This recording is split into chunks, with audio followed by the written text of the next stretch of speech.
Chapter 2, Defining Love. If we are to understand love, really understand it, we must begin by admitting a hard truth.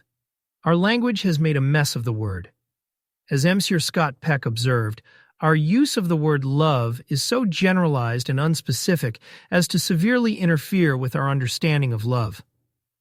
The same three words, I love you, might be whispered to a parent, shouted to a friend across a crowded street, murmured to a child at bedtime, texted to a partner, or declared over a slice of chocolate cake.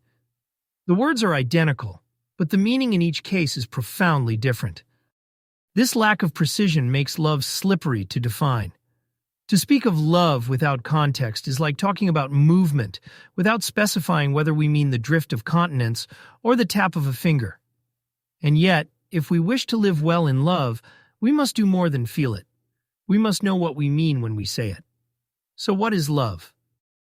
Peck offered one of the most rigorous definitions: the will to extend oneself for the purpose of nurturing one's own or another's spiritual growth. In his view, love is not primarily a feeling. It is an act of will, a choice to care in ways that foster growth. It is effort, not accident. A verb, not a passive state. David Richo reframed it as a way of being present, grounded in what he calls the 5 A's: attention, acceptance, appreciation, affection, and allowing. Love, in this light, is mindfulness in action. The daily decision to notice, embrace, value, touch, and make space for another human being just as they are. Others have defined love by what it does rather than what it is. Virginia Woolf described it as an illusion we consciously preserve. Warren Buffett, in his plain-spoken way, said that the more you give love away, the more you get.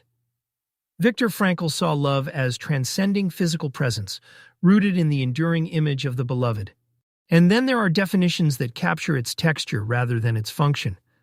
Cheryl Strayed called it the feeling we have for those we care deeply about and hold in high regard, listing its many faces: romantic, platonic, fleeting, everlasting, joyful, sorrowful, conditional, unconditional, each shaped by the circumstances of our lives.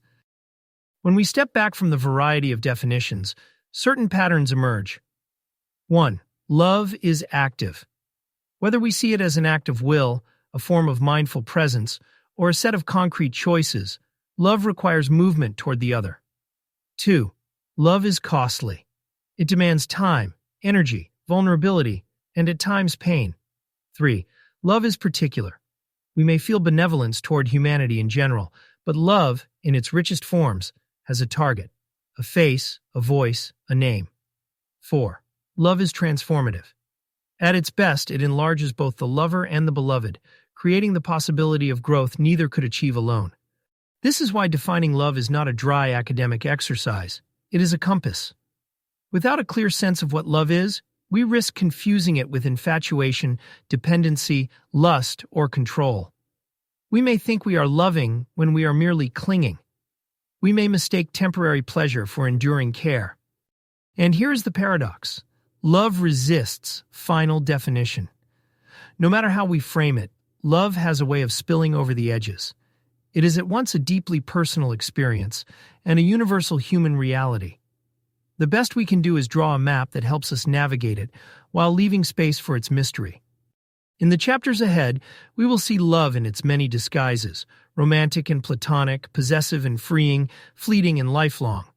We will explore how biology wires us for it, how culture shapes our expression of it, and how our choices determine its endurance. But before we venture into these varied terrains, we must also face the ways love becomes confused, where our lack of clarity leads us astray. That is where we turn next.